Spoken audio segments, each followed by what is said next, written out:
இறுதிக்கட்ட போரிலே முள்ளிவாய்க்காலில் மடிந்த எங்களுடைய உறவுகள் அனைவரையும் எங்களுடைய அகத்திலே இருத்தி அவர்களுடைய ஆத்மா சாந்தியடைய பிரார்த்தித்து கொண்டு முள்ளிவாய்க்கால் மே 18 தொடர்பாக சில தெளிவூட்டல்களை விளக்கங்களை முன்வைக்கலாம் என்று இலங்கை சிவசேனை சார்பாக நாங்கள் வருகை தந்திருக்கின்றோம்.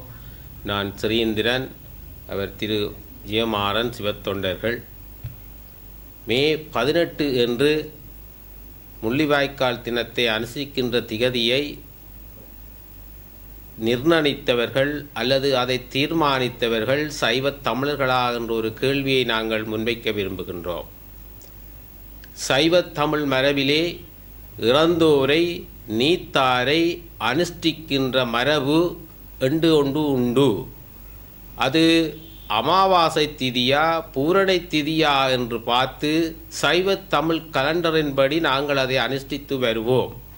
மே 18 என்று சொல்லுவது போத்துக்கேய பரங்கியர் கலண்டரின் அடிப்படையில் தீர்மானிக்கப்பட்ட ஒரு விடயம். இதை சைவ மக்கள் மீது ஏற்றி சைவ மக்களினுடைய சிரார்த்த தினத்தை நினைவேந்தல் என்று சொல்லி இன்னொரு பெயரையும் சூட்டி அனுஷ்டிப்பதை நாங்கள் ஏற்றுக்கொள்ள முடியாது. சிரார்த்தம் என்று சொன்னால் இறந்த ஆத்மாக்களுக்குரிய சாந்திக்காக மிக சிரத்தியோடு செய்கின்ற கிரியை என்பது கருத்து. நாங்கள் அவ்வாறு தான் செய்கின்றோமா? அவ்வாறு செய்கிறதாக இருந்தால் அதை மே 18 நாங்கள் செய்ய முடியாது. தமிழ் திகதி வைகாசி 8ஆம் 9ஆம் 10ஆம் நாளில்தான் நாங்கள் அந்த கிரியைகளை மேற்கொள்ள வேண்டும். இத்தகைய சைவ தமிழர்களுடைய மரபு திரிவை தமிழர்களுடைய பண்பாட்டுகளை மாற்றி அமைப்பதும் இல்லாமல் செய்வதும் போத்துக்கேயருடைய இச்சை சொச்சங்களாக இருக்கிறவர்களுடைய திட்டம் என்பதை எங்களுடைய தமிழ் தேசியம் பேசுகின்றவர்கள் நன்றாக உணர்ந்து விளங்கி கொண்டு செயற்பட வேண்டும். இந்த இடத்திலே இன்னொரு விடயத்தை நாங்கள் ஞாபகப்படுத்த வேண்டும். போரிலே சைவ மக்கள் மட்டும்தான் இறந்தார்களா என்று நீங்கள் கேட்கக்கூடும். இல்லை, எல்லா சமயத்தவர்களும், அதாவது குறிப்பாக வடபகுதியிலே பின்பற்றுகின்ற சைவம் கிறிஸ்தவம் போன்ற சமயம் சார்ந்த மக்களும் அதிலே மறைந்திருக்கின்றார்கள். அவ்வாறானால் எவ்வாறு இந்த தமிழ் திகதியிலே நாங்கள் அனுஷ்டிக்கலாம் என்ற வினாவை நீங்கள் முன்வைக்கின்ற பொழுது அதற்கும் நாங்கள் உங்களுக்கு ஆலோசனையை தீர்வை தர இருக்கின்றோம். மிக இலகுவாக விளக்குவதாக இருந்தால், ஒரு பாடசாலையிலே சைவ பிள்ளைகள் கிறிஸ்தவ பிள்ளைகள் கல்வி கற்பார்களாக இருந்தால் அரசியல் அமைப்பின்படி அவர்களுடைய சமய சுதந்திரம் அவர்களுக்கு வழங்கப்பட வேண்டும். அந்த அடிப்படையிலே சைவ பிள்ளைகளுக்கு தனியாக ஒரு வழிபாட்டு இடமும் கிறிஸ்தவ பிள்ளைகளுக்கு தனியார் ஒரு வழிபாட்டு இடமும் ஏக காலத்திலே நடக்கும். அவர்கள் தங்கள் சமய சார்ந்த வழிபாடுகளை செய்து முடிக்கலாம். அவ்வாறு இந்த முள்ளிவாய்க்கால் நிறைவேந்தல் இடத்திலேயும் விரும்பினவர்கள் மே 18 தீர்மானித்தவர்கள் தங்களுடைய மக்களுக்காக அதிலே போய் நின்று தங்களுடைய சிராத்த தினத்தை அனுஷ்டிக்கட்டுக்கும். அதேபோல் வைகாசி 8ஆம் 9ஆம் 10ஆம் நாள் எங்களுடைய மக்கள் எங்களுடைய சமய சார்ந்த எங்களுடைய சமய மரபை பின்பற்றி எங்களுடைய சிராத்த கிரியை மேற்கொள்ளட்டும். இந்த ஆலோசனையை எதிர்வரும் காலத்தில் நடைமுறைப்படுத்த வேண்டும் என்று கூறிக்கொண்டு இந்த கருத்தை நாங்கள் முன்வைப்பதன் ஊடாக இதுவரை காலமும் இறந்த எங்கள் உறவுகளை நினைவு கூர்ந்த ஏதோ ஒரு வகையில் நினைவு கூர்ந்த எந்த உள்ளங்களையும் காயப்படுத்துவதோ அல்லது எதிர்த்து கருத்து கூறுவதோ எங்களுடைய நோக்கமல்ல. சரியானதை சரியாக செய்ய வேண்டும் என்ற நோக்கிலே நாங்கள் இந்த கருத்தை முன்வைக்கின்றோம். எதிர்வரும் காலத்தில் இந்த நினைவு கூறலை நினைவேந்தல் என்ற சொல்லையும் நாங்கள் மாற்றியமைக்க வேண்டும். இந்த நினைவு கூறலை அல்லது இந்த சிரார்த்தத்தை எதிர்வருங்காலங்களில் சைவ மரபின்படி செய்வதற்கு ஏற்பாடு செய்ய வேண்டும் என்று இலங்கை வாழ் இந்துக்கள் சைவர்கள் சார்பாக கேட்டு விடைபெறுகிறேன். நன்றி.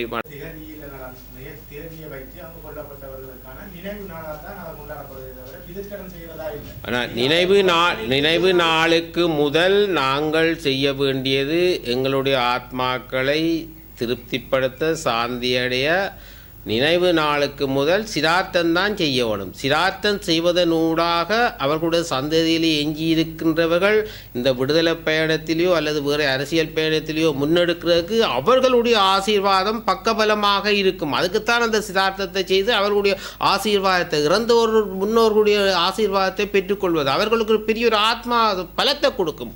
அந்த சிரார்த்தத்தினம் நினைவேந்தல் அதல்ல, ஒரு 2 நிமிஷம் 5 நிமிஷம் அவர்களை பற்றி நினைவு கூறிட்டு போகிறது, அவ்வளவுதான் சிரார்த்தம். சிரார்த்தம் என்றாலே சிரத்தையுடன் செய்தல். சிரத்தையோடு என்னத்தை செய்ய போகிறோம்? அந்த ஆத்மா சாந்தி அடைய வேண்டும் என்று சிரத்தையோடு செய்கிற அந்த செயல்கள், அது கிரியன்றது செயல்தான். அவர்களுக்காக நாங்கள் செய்கிற அந்த செயல்கள் அவர்கள்ட்ட இருந்து எங்களுக்கு நல்ல ஒரு ஆசீர்வாதத்தை தரும், ஆத்மார்த்த ரீதியான ஆசீர்வாதத்தை தரும். தருகின்ற பொழுது எங்களுடைய எண்ணத்துக்காக அதிலே அவர்கள் மடிந்தார்களோ அந்த இலக்கை நோக்கி நாங்கள் வீறு நடை போடுவதற்கு எங்களுடைய ஆசீர்வாதம் அவர்களுக்கு பக்கபலமாக இருக்கும். இதுதான் முன்னோர்கள் ஆசீர்வாதம். கிறிஸ்தவத்தில் கூட சொல்கிறார்கள் இறைவன் ஆசீர்வதிப்பார் என்று சொல்லி. என்ன கருத்து அது? அதுதான் அது ஒரு இலக்கணம் செய்கிறது. அது ஒரு நாளாக இருக்கலாம். இது 15 வருஷமா நடைபெற ஒரு தினம். அதை புறக்கணித்து நீங்க வேற ஒரு தினத்துல தான் செய்யணும். அதாவது நாங்கள் சொல்ல வர்றது என்னென்றால், போராடி மடிந்தவர்கள் அனைவரும் தமிழுக்காக, தமிழீழத்துக்காக போராடி மடிந்தவர்கள். வேற்று மொழிக்காகவோ வேற்றின தேசியத்துக்காக அவர்கள் படியே இல்லை. அப்ப அதான் அதான் தமிழ் இனத்துக்குரிய தான் சாதாரண மக்களும் மடிந்தார்கள். சரி, அந்த சாதாரண மக்கள் தமிழகத்துக்காக படித்த சாதாரண மக்களை கூட நாங்கள் இன்னொரு கலண்டரின்படி அரட்டிக்க வேண்டிய தேவை இல்லையே. அவர்கள் வேற்று மதத்தவர்களா அல்லது அவர்கள் வேற்று இனத்தவர்களா? அவர்கள் எங்கடி இனத்தவர்கள்? தமிழர்கள். அப்போ தமிழர்களுக்கு ஒரு கலண்டர் இருக்குது. அதன்படி நாங்கள் செய்தால் தான் அவங்களுடைய ஆத்மா சாந்தி அடையும். அதில் மாற்றுக்கிறதுக்கு இடம் இருக்காது. இதைத்தான் செய்யுங்கொண்டு கேட்குறமே ஒழிய மற்றவர்களை ஒதுக்குங்கோண்டோ அல்லது வேறு மதத்தவர்களை புண்படுத்த வேண்டுமோண்டோ எந்த சிந்தனையும் எங்களுக்கு இல்லை. ஆனால் எங்களுடைய கலை பண்பாட்டு விழுமியங்களை புலோ பண்ணத்தான் சொல்கிறோமே தவிர எங்கள் மரபுகள் போனப்பட வேண்டும். கலாச்சாரத்தை விழுமியங்கள் இங்கே திணிக்க வேண்டாம் என்று தான் நாங்கள் வரோமே தவிர வேறொன்றும் விரையில. இன்றைக்கு கூட எமது உயிர்கள் மடிந்ததுக்குரிய முக்கிய காரணம் பரங்கல்ல படையெடுப்புக்கு பிறகுதான் நாங்கள் அழிக்கப்பட்டனார்கள். இன்றைக்கு நேற்று 48க்கு பிறகு நாங்கள் அழிக்கப்படவில்லை. 1505 படையெடுப்புக்கு பிறகுதான் அழிபட்டு கொண்டு இருக்கிறோம் நாங்கள். சரிதானே? அதாவது போலி தமிழ் தேசியவாதிகள் தேவையில்லாமல் ஆக்கிரமிப்பு மதம் ஒன்றை சொல்லிக் கொண்டு, ஆக்கிரமிப்பு மதம் 3 தான் இங்கே இருக்குது. சரிதானே? முஸ்லீம், கிறிஸ்தவம், அடுத்தது பௌத்தம், 3 தான் எங்களை அழிச்சு கொண்டு இருக்குதே தவிர போலி தமிழ் தேசியம் பேசிக்கொண்டு நாங்கள் இருக்க வேண்டிய அவசியம் இல்லை.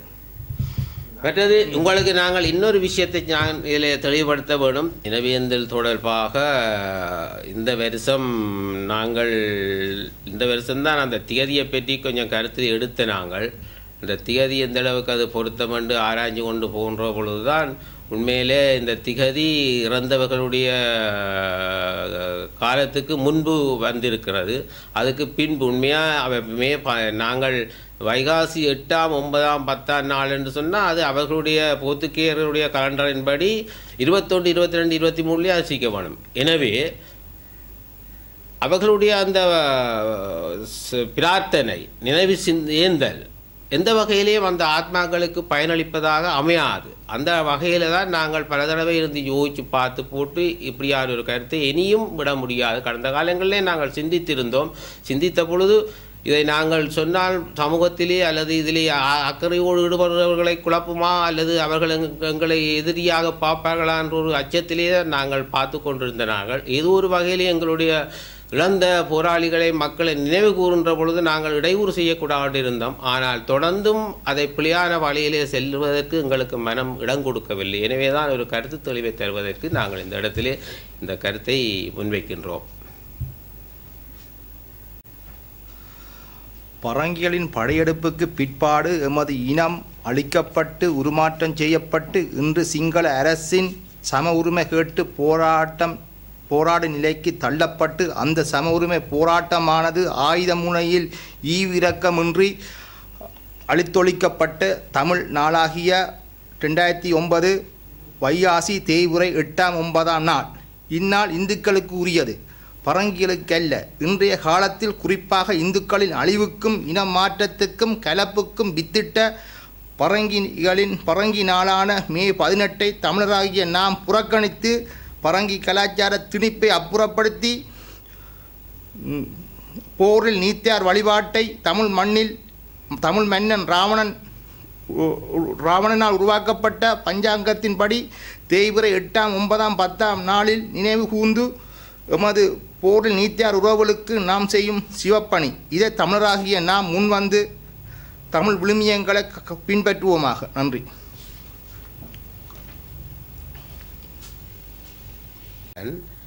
தமிழ் தேசியம் என்றால் இன்றைய கலைவேருக்கு தெளிவில்லை.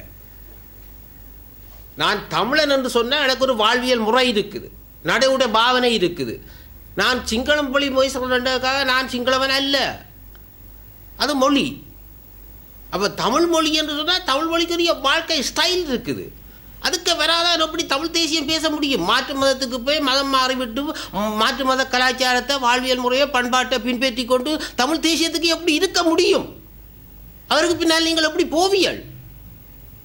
அது தமிழ் தேசியமா? அப்ப ஆக மொத்தத்துல நீங்க சொல்றது தமிழினத்தின் மேல தமிழினத்திற்கு நடந்த படுகொலைகள் அந்த சம்பவங்களை வந்து அந்த நாள்ல அனுஷ்டிக்க கூட அதுக்கு தானே வெளிக்கிட்டாங்க. நாங்கள் ஏன் வெளிக்கிட்டாங்க? தமிழோட அமைக்கத்தானே வெளிக்கிட்டாங்க. அதுக்கு மடிந்த அனைவருக்கும் நீங்கள் தமிழ் மொழியின் மரபின்படி தானே செய்ய வேண்டும். அதுல எந்த மாற்று கருத்தும் இருக்காதே. படுகொலைகள் சம்பந்தமான எல்லா நினைவினாலே நீங்க மாத்திரம் பண்றீங்க. இல்லை, முள்ளிவாய்க்கால் விஷயத்துல மடிஞ்ச விஷயம் அப்படி பார்த்தா எல்லா படுகொலையும் தமிழராட்சி படுகொலையும் அப்படியா செய்ய போறீங்க? அது எல்லாம் தமிழுக்காக யார் யார் மடிந்தார்களோ அதை நீங்க செய்யணும். நீங்க கேட்கிற சரி, எங்களுக்கு ஒரு இது இருக்குது, கலை பண்பாடு உரிமை தமிழ், அதை நீங்க ஃபாலோ பண்ணுங்க தான் சொல்ல வரமே தவிர வேற ஒன்றும் கலைக்க வரையில. இது இன்றைக்கு ஒரு இனம் தமிழ் இனம் ஒன்று இருப்பதற்கு காரணம் என்னங்கிற முன்னோர்கள் விட்டு சென்ற மரபுண்டபடி தான் இருக்குது. இன்றைக்கு பாருங்கோ, தென்ன அமெரிக்கா கண்டத்தை பாருங்கோ, ஆப்பிரிக்கா கண்டத்தில் பாருங்க, வேற்று மதத்தை படையெடுத்து மதத்தை மாற்றி எல்லாத்தையும் அழிச்சு விட்டார். ஆனா இந்தியா பூலோ அமைப்புல நாங்கள் தனி இனமாகவும் இந்துக்களா இருப்பதற்கு காரணம் என்ன? முன்னோர்கள் விட்டு சென்ற பாதை. அதை நாங்கள் சிதைக்க முடியாது, அனுமதிக்க மாட்டோம். இன்னொரு விஷயம் என்னென்றால், நாங்கள் எந்த ஒரு இனத்தையோ மதத்தையோ எதிர்க்க இல்லை. நீங்களாக வாழுங்கோ, நாங்களாக வாழ்வோம். வாழ விடு, இதுதான் எங்கட பொலிசி. இதுதான், நீயும் வாழு, என்னையும் வாழ விடு. உன்றைக்கு என்ன எழுக்காத, இன்றைக்கு உன்னை எழுக்காத. ஒவ்வொரு தமிழ் மக்கள்கிட்ட ஒவ்வொரு இருக்கலாம், அதுக்கு பின்னுக்கு ஒரு வரலாறு இருக்கு. அதன் அடிப்படையில் தான் அந்த நாள் குறிப்பிட்டு அந்த நினைவேந்தல் நடக்குது. அந்த நாளை நீங்க குறிப்பிடுற பொழுது தமிழ் கலண்டருக்கு கொண்டு வாங்கன்றதான் நாங்க சொல்றோம். முழுமையா கைட்ட விடுங்க. நீங்க இந்த நாளை மாத்திக்க அந்த வரலாறு அழிக்கப்படும். இல்ல இப்ப உதாரணத்துக்கு இப்ப போறோங்க, நாங்கள் இப்ப என்னதுக்காக தெரிவு செய்யப்பட்ட தேதி யுத்தம் முடிவடைந்த தினம். அதனால அந்த மே 18 தெரிவு செய்யப்பட்ட தேதி. மே 18க்கு தமிழ்ல ஒரு தேதி இருக்குதானே, அதை போடுங்க. மாத்த வலிக்கிட்டா மே 18 என்ற தேதியை நீங்க மாத்தினா அந்த இறுதி யுத்தத்துல நடந்த அவலம் அந்த நாள் வந்து மாற்றப்படும். அது தமிழற்ற அந்த வரலாறே மாற்றப்படும். இல்ல எங்கட வரலாறு, அதாவது தமிழனுடைய எங்கட வரலாறு தான் மே 18 சொல்லி நீங்க திருப்பி வச்சிருக்கிறீர்கள். அதை மாத்துங்கோ. மாத்தி திருப்பி எழுதினா இதுவும் வரலாறாக இருந்தானே, மாத்தி திருப்பி எழுதினா அதுவும் வரலாறாக இருந்தானே, வராமல் போதா? மாத்தி திருப்பி எழுதி போட்டு நினைவேந்தல மாத்த வலிக்கிறோம். நீங்க நினைவேந்தல முதல்ல மாத்தி போட்டு திருப்பி மாத்தி எழுத இல்ல. நாங்கள் இப்ப ஆரம்பமாக சம்பந்தப்பட்டவர்களுக்கு சொல்லி இருக்கிறோம். நீங்க சொல்ற கருத்தை இப்படித்தான் சொல்லணும். இது முள்ளிவாய்க்கால் நினைவேந்தல் 18ஆம் தேதி அதை நினைவு கூறட்டும். ஆனா அவர்களுக்கான பிதிர்கடனை இந்த தேதியில செய்யுங்க என்றுதான் நீங்க சொல்லணுமே தவிர இது நாங்க செய்யக்கூடாது, இந்த நாள் தான் செய்யணும்ன்றது வந்து 18 நினைவு.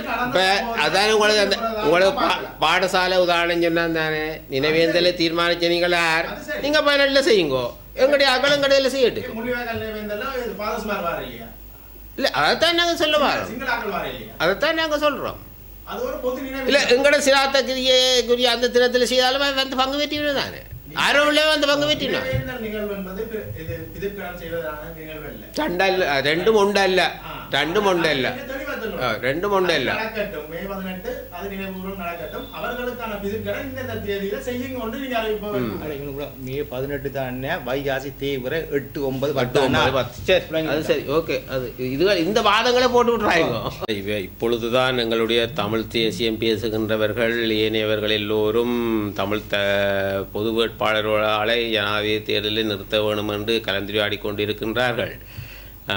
அதற்கு முதலே இவர்கள் அதை பற்றி சிந்திக்கிறதுக்கு முதலே நான் நினைக்கிறேன் ஏறக்குறைய ஒரு மாதத்துக்கு முன்பே எங்களுடைய சிவசேனையின் தலைவர் அன்புக்கும் மதிப்புக்கும் உரிய திரு மருதம்பிரபு சச்சிதானந்தம் ஐயா ஒரு அறிக்கை விட்டிருந்தார். இந்த முறை ஜனாதிபதி தேர்தலில் மதிப்புக்குரிய திரு மனோ கணேசன் அவர்களை பொது வேட்பாளராக இறக்க வேண்டும் என்று சொல்லி, எனவே தமிழ் பொது வேட்பாளரை இறக்க வேண்டும் என்ற கருத்துக்கு சிவசேனை அமைப்பின் தலைவர் உடன்பாடாகத்தான் இருக்கிறார். அவர் அதுக்கு மாற்று கருத்தல்ல.